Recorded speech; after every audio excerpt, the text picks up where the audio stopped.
আসসালামু আলাইকুম বন্ধুরা, কেমন আছো? আশা করি আল্লাহর রহমতে সবাই ভালো আছো। বরাবরের মতো আজকের আয়োজনে তোমাদের জন্য থাকছে দুর্দান্ত মজার একটি রেসিপি, যা সকাল সন্ধ্যার নাস্তায় একদম পারফেক্ট আর রুটি বা লুচির সাথে খেতে দুর্দান্ত লাগবে। তো বন্ধুরা, আমরা অনেক সময় কিন্তু যে দুধগুলো বাসি হয়ে যায় ফেলে দিই বা অন্যকে দিয়ে দিই, সেটা না করে আমরা বাড়িতে কিভাবে বাসি দুধ দিয়ে এই রেসিপিটা করা যায় এবং খেতে খুবই ভালো লাগবে সেটা ঝটপটভাবে দেখিয়ে দিচ্ছি। তো চলো বন্ধুরা, ভিডিওটি স্কিপ না করে পুরোপুরি দেখতে থাকো। এখানে আমি দেখো বাসি দুধ নিয়ে নিয়েছি, অনেকটাই দই বসে গেছে। আর এই দই বসানো দুধগুলো কিন্তু অনেকেই খেতে চায় না।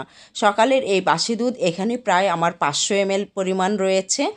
যেহেতু 1 কেজি পরিমাণ দুধ জ্বালিয়ে অর্ধেকটা খাওয়া হয়েছিল এবং অর্ধেকটা এভাবে রয়ে গেছে, আর দুধগুলো একদম থকথকে দই বসে গেছে।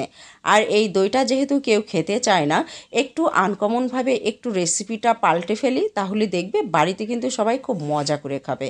এর মধ্যে জাস্ট লবণ দিয়ে দিচ্ছি 1/4 চা চামচ পরিমাণ স্বাদের জন্য, আর দিয়ে দিচ্ছি এখানে একটা ডিমটা এভাবে ভেঙে দেবে। আবার ডিমটা কম বেশিও তোমরা করে নিতে পারো, একটা জায়গায় দুটাও দিতে পারো, নো প্রবলেম।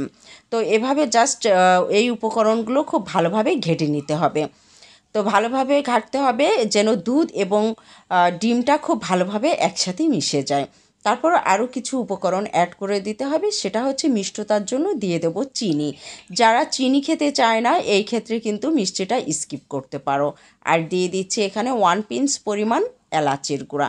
এলাচটা আমি বেটে এভাবে গুঁড়ো করে নিয়েছি, জাস্ট দুটো এলাচের বীজগুলো এভাবে আমি গুঁড়ো করে নিয়েছি। তো ভালোভাবে এভাবে দেখতে পাচ্ছ ঘেটে নিয়েছি। ঘেটে নেওয়ার পরে রেসিপিটা আমরা তৈরি করব। তো একটা পাত্রে আমি দিয়ে দিচ্ছি এখানে ঘি দিয়ে দিয়েছি 1 টেবিল চামচ পরিমাণ। ঘিটা দিলে এর স্বাদটা কিন্তু অনেকটাই বেড়ে যায়। ঘিয়ের পরিবর্তে কিন্তু তোমরা সয়াবিন তেলটাও ব্যবহার করতে পারো। এরপরে দিয়ে দেবো যে আমরা ঠিক মেক করে রেখেছি আগে থেকে যে দুধটা, সেই দুধটা এর ভেতরে দিয়ে দিচ্ছি। দেওয়ার পরে কিন্তু দেখতে পাবে ছানার মতো কিন্তু একদম সব কিছু ছেড়ে ছেড়ে যাচ্ছে। যত ফুটে উঠবে ততটাই কিন্তু ছানাতে পরিণত হতে থাকবে। তো বন্ধুরা, এই রেসিপিটা কিন্তু খেতে খুবই ভালো লাগবে, আর এলাচের ফ্লেভারে কিন্তু রুটি বা লুচির সাথে খেতে দুর্দান্ত লাগে।